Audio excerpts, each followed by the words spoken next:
Hi everyone, and welcome to the Book Refuge, and welcome to my 2019-2020 health update and reading goals. That's a really long title. Don't know what I ended up titling this, but we'll see. So, wow, time has really flown by. Not only 2019 as a whole, but since I did a health update for you guys. And a lot of you have, you follow me on Instagram. I have a health Instagram account as well.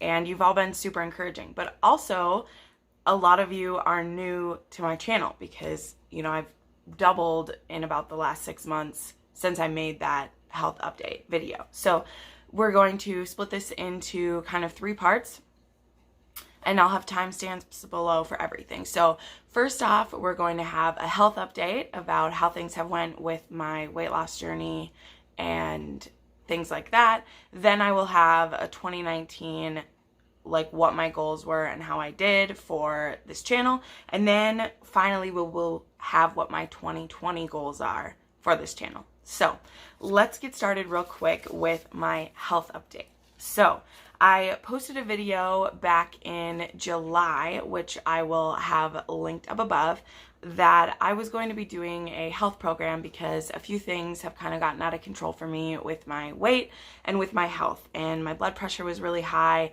my blood sugars were really bad, I had low energy, I was getting migraines, and it was just spiraling for me. And I've always struggled with my weight my whole life, and it was just time to stop making excuses for it and see someone for help. And the company I work for is amazing. And besides having a really great insurance, they have a weight management program where if you follow their 6-month program, they will pay like 90% of the expenses, which has been such a blessing for the last 5 months. And I wanted to wait till I was completely done, but the end of the year seems the best time to do this anyway.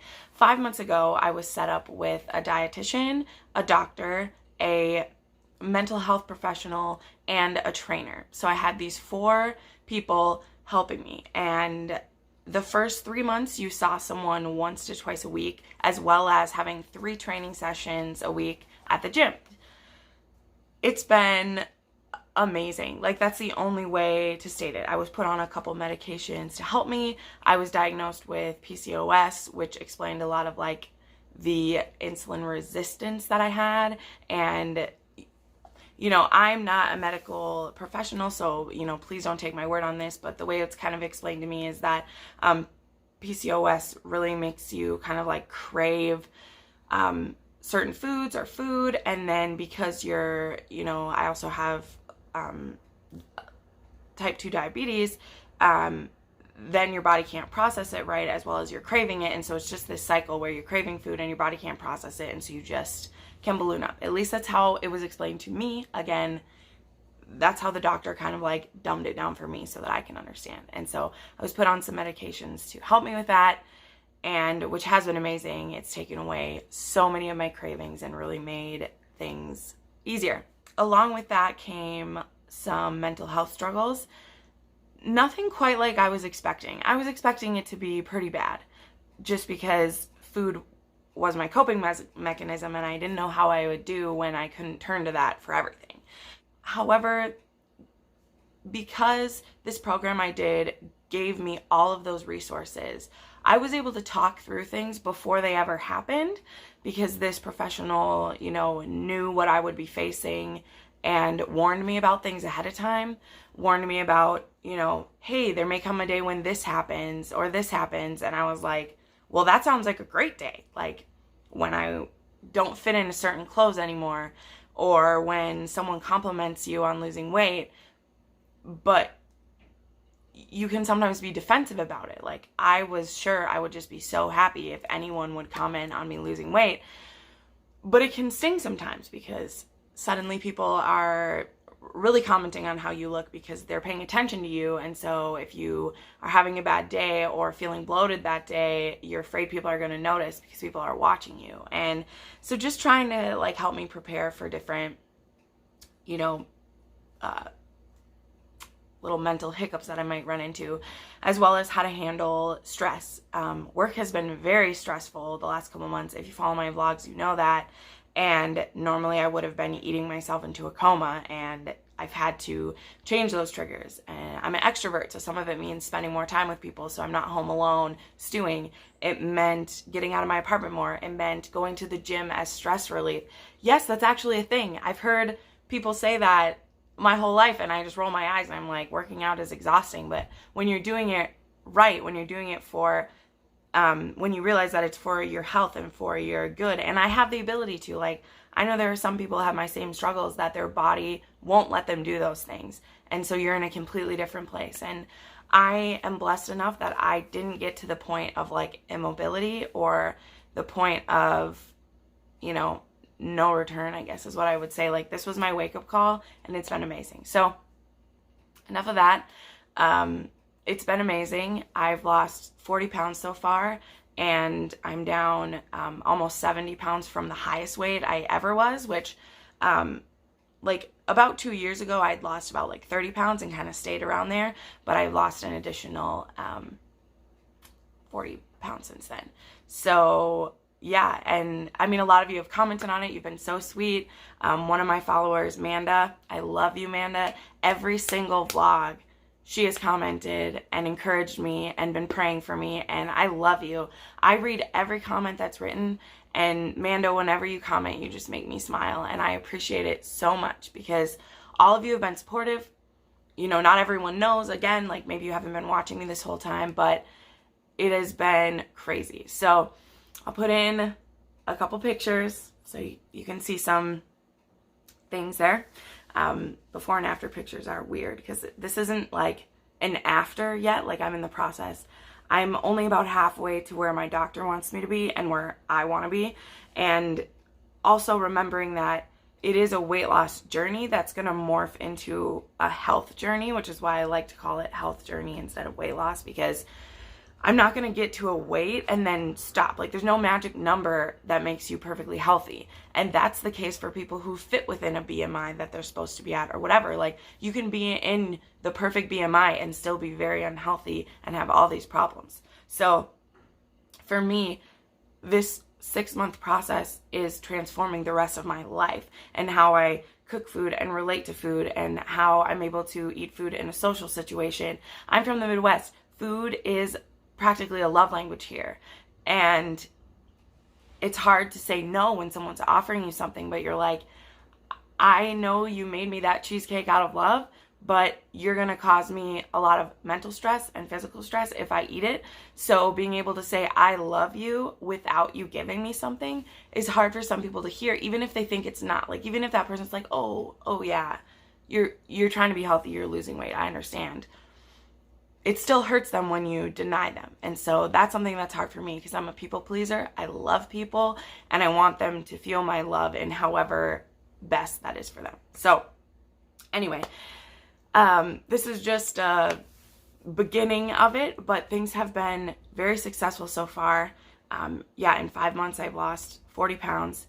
I have about another 50 to go to hit what my doctor wants me to, but I'm very confident that I'll get there. And that is so weird.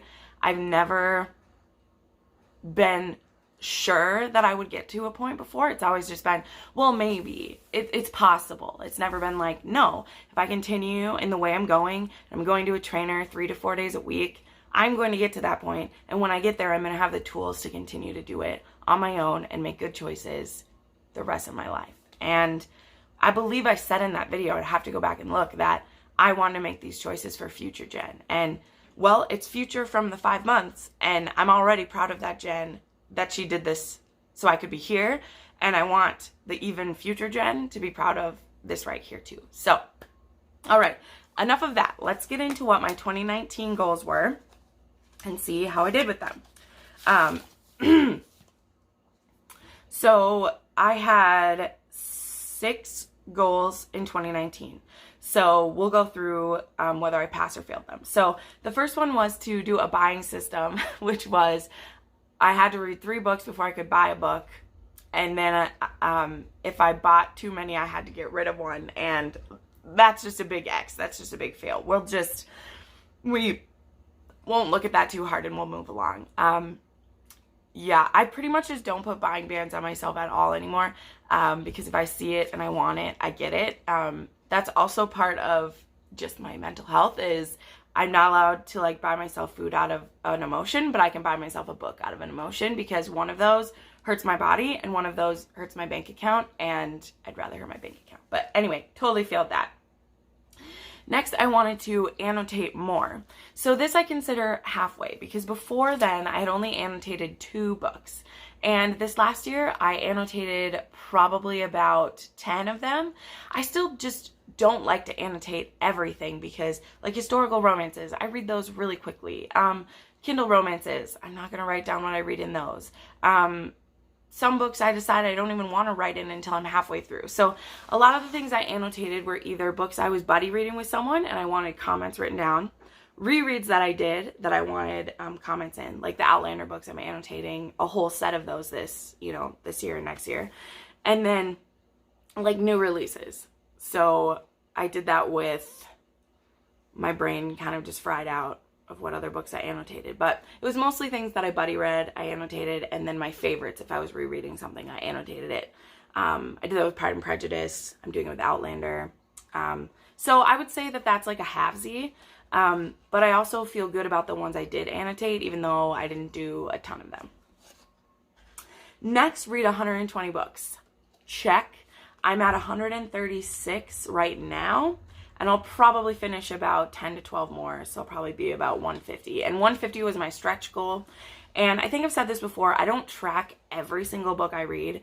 That's something I want to do next year, because with Kindle romances, I don't always read the entire book, because sometimes things are boring, or I'll skip things, or they're a sexy book and I'm skipping things because it'll, you can only read so many sex scenes and then you're like, that's enough, move along. So I don't always count those. I usually count my favorites, which is why you'll see that my Kindle books usually have pretty high ratings, because I usually only rate the ones that I really liked. Otherwise, I just move along. So check on how many books I read. That's one that I knew I would complete.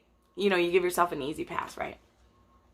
Next, DNF more. So I would definitely say I did this. Previously, why I decided this is a lot of times a book would put me into a book slump, because I felt that every book I started, I needed to finish it, or, have more definitive thoughts on before I DNF'd. I got over that this year. I probably DNF'd about 20 books this year. We'll have more specifics for you when I do my end of the year, like statistics and wrap-ups and stuff. But I would say I did better with that this year, and I don't feel the same guilt for DNFing. Unless it's one of the books I'm reading with you guys, those are really hard for me to DNF, because I want to be a part of the story. But I did DNF 2 or 3 of those this year, because like Hungry, I DNF'd. I just DNF'd Once Upon a Dream, which is right behind me, because I was just like, no. And there's one this month that I might DNF too. So I've definitely gotten better with that. Next, go to 2 book events. So this is a halvesy. I was able to go to 1. I got to meet Jay Kristoff in Salt Lake City. One of my best friends lived in Salt Lake City the last 2 years. She actually moved back near home, which I love. But the weekend I went to see her, Jay Kristoff was only 10 miles from her house. And she was gracious enough to let us go when I was there visiting her. She took me, and it was amazing. And Shauna, I love you so much for taking me to that, because Jay Kristoff was on my top 5 authors I wanted to meet. And he's from Australia, so he doesn't always come to the States for book tours. So that was great. It's just hard where I live to go to book events, because I basically have to have a whole weekend off to go anywhere for them. But there are some people on my list that, like Sarah J. Maas, I want to go to one of hers again. I want to go to a Marissa Meyer one again. And they don't put out a lot of books, so it's hard to go to them. I want to go to a romance authors one as well, but they just don't even do full book tours anymore. They only are in New York City or California, and I'm never going to get to those. But the one event I got to go to was so worth it. Next, and finally, was to read 12 classics. Well, I ended up getting through 5, and I'm disappointed in myself, but also I'm okay with it, because classics just aren't for me. Even though as you'll see, I do have a read classic next year, but I only picked 10, and they're ones I already own, so they're part of my, like, get through my, which you're about to see in a second. But anyway, so that one's only a halvesy as well. But I'm still impressed that I got through 5, because about halfway through the year, I'd only read 1, and then I kind of pushed through some at the end of the year. So that was my updates for 2019 and how I did. I feel like I did pretty good with everything. And so this year for 2020, I have 8 goals. So let's go through those really quickly. For 4 of these goals, you will have seen or will see my 2020 reading list. Those videos are going up every Thursday in December, and they're what's going to be in my TBR game, which that video will go up the first Saturday in January. Not that you have to remember this, I'm just telling you. So that you'll know what I'm talking about when those videos come up. So first, I will say this. I want to read, again, 120 to 150 books.